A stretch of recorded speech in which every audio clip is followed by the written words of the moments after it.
சேனலை சப்ஸ்கிரைப் செய்யாதவங்க சேனலை சப்ஸ்கிரைப் செஞ்சுக்கிட்டு செய்திகளை தெரிந்து கொள்ளும்படி அன்புடன் கேட்டுக்கொள்கிறேன். வணக்கம். இன்றைய முக்கிய செய்திகள்.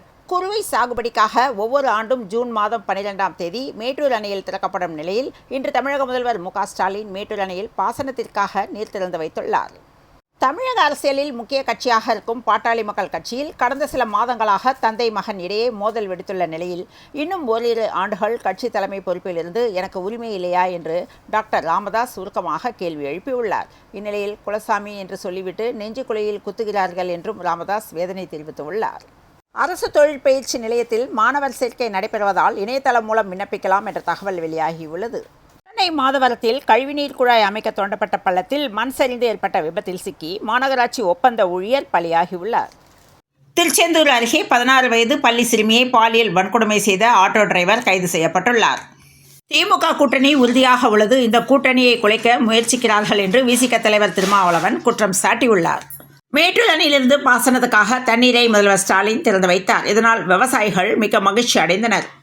அரசு பேருந்தில் பயணிக்கும் மகளிரை ஓசி பயணம் செய்வதாக இழிவுபடுத்துவதா என்று டிடிவி தினகரன் கண்டனம் தெரிவித்துள்ளார். ரூபாய் 151 கோடியில் வணிக வளாகத்துடன் கூடிய மந்தைவெளி பேருந்து முனையம் அமைக்கப்பட உள்ளதாக CMAML அறிவிப்பு வெளியிட்டுள்ளது. மகளிரை ஓசி என அவமதிக்கும் திமுக அரசு இனியாவது திருந்தட்டும் என தமிழக பாஜக தலைவர் நயனார் நாகேந்திரன் தெரிவித்துள்ளார்.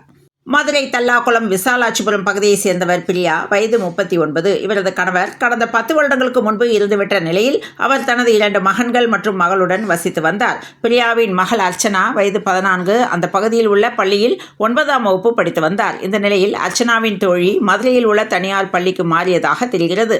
இதனால் தன்னையும் தோழி படிக்கும் பள்ளியில் சேர்த்து விடுமாறு அர்ச்சனா கூறியுள்ளார். தாய் பிரியா மறுப்பு தெரிவித்த நிலையில் அர்ச்சனா யாரும் இல்லாத நேரத்தில் வீட்டில் தூக்கு போட்டு தற்கொலை செய்து கொண்டுள்ளார். விட்டதை பிடிக்க வரும் வீரமணி, விட்டால் போதும் என ஓடும் தேவராஜ். ஜோலார்பேட்டையில் ஜொலிக்கப் போவது யார் என்ற கேள்வி எழும்பியுள்ளது. திருநெல்வேலி மாவட்டம் மானூர் நடுப்பிள்ளையார் குளம் அருகே சப் இன்ஸ்பெக்டர் சஜீவ் தலைமையிலான போலீசார் ரோந்து பணியில் ஈடுபட்டிருந்தனர். அப்போது சந்தேகப்படும்படிக்கு 4 சக்கர வாகனத்தில் நின்று கொண்டிருந்தனர் சிலர். இந்நிலையில் 7 கிலோ புகையிலை பொருட்கள் பறிமுதல் செய்யப்பட்டது. 2 பேர் கைது செய்யப்பட்டுள்ளனர். மின் வாரியத்தில் இயக்குநர் பதவியை பிடிக்க கடும் போட்டி நிலவிய நிலையில் தற்போது அமலாக்கத்துறை சோதனையால் அந்த பதவிக்கு வர தலைமை பொறியாளர்கள் தயக்கம் காட்டுகின்றனர். நெல்லை நகர்ப்புற கோட்டத்தில் மின் தடை ஒத்திவைக்கப்பட்டது. பராமரிப்பு பணி காரணமாக இன்று கும்மிடிப்பூண்டி ரயில் சேவையில் மாற்றம் செய்யப்பட்டுள்ளது. குறிப்பாக 19 மின்சார ரயில்களின் சேவைகள் ஜூன் 9, 12 தேதிகளில் மாற்றம் செய்யப்பட்டுள்ளன. கவலைப்பேட்டை கும்மிடிப்பூண்டி இடையே பொறியியல் பணி காரணமாக இந்த மாற்றம் செய்யப்பட்டுள்ளது. ராமரின் தொன்மத்தை ஏற்றுக்கொண்டவர்கள் கீழடியின் தொன்மையை ஏற்காதது என்ன நியாயம் என்று கவிஞர் வைரமுத்து காட்டமாக கேள்வி எழுப்பியுள்ளார். தூத்துக்குடி மாவட்ட SP ஆல்பர்ட் ஜான் உத்தரவின்படி தூத்துக்குடி நகர உட்கோட்ட ASP மதன் மேற்பார்வையில் தாளமுத்து நகர் போலீஸ் இன்ஸ்பெக்டர் அருளப்பன் தலைமையில் சப் இன்ஸ்பெக்டர் முத்துராஜா மற்றும் போலீசார் நேற்று தாளமுத்து நகர் மொட்டகோபுரம் கடற்கரை பகுதியில் வாகன தணிக்கையில் ஈடுபட்டிருந்தனர். அப்போது அங்கு சந்தேகப்படும்படி வந்த 2 பேரை நிறுத்தி விசாரித்த போது சட்டவிரோதமாக போதை ஊசிகள் விற்ற 2 பேர் கைது செய்யப்பட்டனர். 800 ஊசிகள் பறிமுதல் செய்யப்பட்டன. தூத்துக்குடி மாவட்டம் கோவில்பட்டி அருகே சாலை விபத்தில் சிக்கிய டேங்கர் லாரியிலிருந்து பெட்ரோல் வெளியேறுவது அந்த பகுதி மக்களுக்கு அச்சத்தை ஏற்படுத்தியுள்ளது.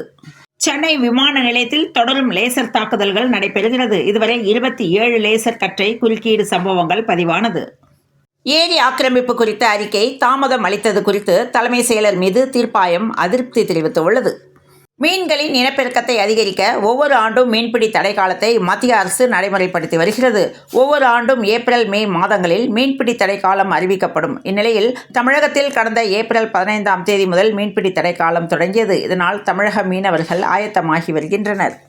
டாக்டர்கள் இனி மருந்துகளை பரிந்துரைக்கும் போது பிராண்ட் பெயர்களை குறிப்பிடாமல் ஜெனரிக் பெயர்களை மட்டுமே பரிந்துரைக்க வேண்டுமென உச்சநீதிமன்றம் சமீபத்தில் உத்தரவு பிறப்பித்துள்ளது. இந்தியாவில் பல மருந்துகளின் விலை சாமானியர்களுக்கு எட்டாத உயரத்தில் இருக்கிறது.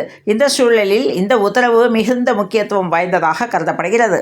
நாட்டு மக்களுக்காக ஒரு திட்டம் கொண்டு வந்துள்ளேன். இதில் முதலீடு செய்தால் நல்ல லாபம் கிடைக்கும் என பிரதமர் மோடி பேசுவது போன்ற போலி AI வீடியோ சமூக வலைதளங்களில் வலம் வருகிறது. கடந்த சில மாதங்களாக Facebook, Instagram உள்ளிட்ட சமூக வலைதளங்களில் மத்திய நிதியமைச்சர் நிர்மலா சீதாராமன் பேசுவது போல செயற்கை நுண்ணறிவு திறனான AI தொழில்நுட்பத்தில் போலி வீடியோக்களை தயாரித்து பதிவேற்றி வருகின்றனர். தற்போது ஒரு திட்டத்தில் முதலீடு செய்யும்படி பிரதமர் மோடி சொல்வது போன்ற வீடியோ உலா வருகிறது. இதை உண்மை என நம்பி பலரும் பணம் கட்டி ஏமாறும் நிலை உள்ளதாக தகவல்கள் வந்துள்ளன. காரியாபட்டி அருகே பட்டாசு ஆலையில் நேற்று காலை நேரிட்ட வெடிவிபத்தில் 3 தொழிலாளர்கள் உயிரிழந்தனர். மேலும் 3 பேர் காயமடைந்தனர். பல்வேறு கோரிக்கைகளை வலியுறுத்தி மேட்டூரிலிருந்து சென்னை வரை அரசு மருத்துவர்கள் பாத யாத்திரையை தொடங்கினர். தமிழுக்காக பதவி உயர்வை உதறிய பள்ளி ஆசிரியைக்கு லண்டனில் கௌரவிக்கப்பட்டது. தலைமை ஆசிரியை பொறுப்பை கைவிட்டு இடைநிலை ஆசிரியராக பதவி இறங்கி தமிழ் கற்பிக்கும் பணியில் ஈடுபட்டு வரும் சென்னை ஷெனாய் நகர் மாநகராட்சி பெண்கள் மேல்நிலைப்பள்ளி ஆசிரியை கனகலட்சுமிக்கு விருது வழங்கி பிரிட்டன் பார்லிமெண்ட் கௌரவிக்க உள்ளது. போரில் உயிரிழந்த உக்ரைன் வீரர்கள் 1712 பேரின் உடல்களை ரஷ்யா நேற்று அந்நாட்டிடம் ஒப்படைத்தது. தமிழக எதிர்க்கட்சித் தலைவர் பழனிசாமி சுயமாக சிந்திக்கக்கூடியவர். பாஜகவுடன் தற்போது கூட்டணி சேர்ந்துள்ள அவர் கடைசி வரை அவர்களுடன் இருப்பாரா என்பது கேள்விக்குறி என்று சட்டப்பேரவைத் தலைவர் மு. அப்பாவு கூறியுள்ளார். ஜாதி மதமற்றவர் சான்றிதழ் அரசாணை பிறப்பிக்க பரிந்துரை அனைத்து தரப்பு வாதங்களை கேட்ட நீதிபதிகள் உத்தரவு பிறப்பித்தனர். தமிழகத்தில் வரும் சட்டப்பேரவை தேர்தலில் வெற்றி பெற்று இபிஎஸ் தலைமையில் கூட்டணி ஆட்சி அமைக்கப்படும் என்று தமிழக பாஜக தலைவர் நயினார் நாகேந்திரன் தெரிவித்துள்ளார். கல்வி விருது வழங்கும் நிகழ்ச்சியில் மாணவிகளை அனுமதியின்றி தொடுகிறார் விஜய் என்று தமிழக வாழ்வுரிமை கட்சியின் வழக்கறிஞர் பிரிவு ஒருங்கிணைந்த மாவட்ட செயலாளர் சிவமூர்த்தி கிருஷ்ணகிரி மாவட்ட குழந்தைகள் நலக்குழுவிடம் புகார் அளித்துள்ளார். முருக பக்தர்கள் மாநாடு மூலம் திமுக அரசுக்கு முடிவுரை எழுதப்படும் என்று மத்திய இணையமைச்சர் எல் முருகன் கூறியுள்ளார். ஈரோடு மாவட்ட எல்லையிலிருந்து சேலம் மாவட்டம் மேட்டூர் வரை 11 கிலோமீட்டர் தொலைவுக்கு நடைபெற்ற ரோடு ஷோவில் முதல்வர் ஸ்டாலின் சாலையில் நடந்தபடி வழி நெடுகிலும் பொதுமக்கள் திமுகவினரை சந்தித்தார். அவருக்கு உற்சாக வரவேற்பு அளிக்கப்பட்டது.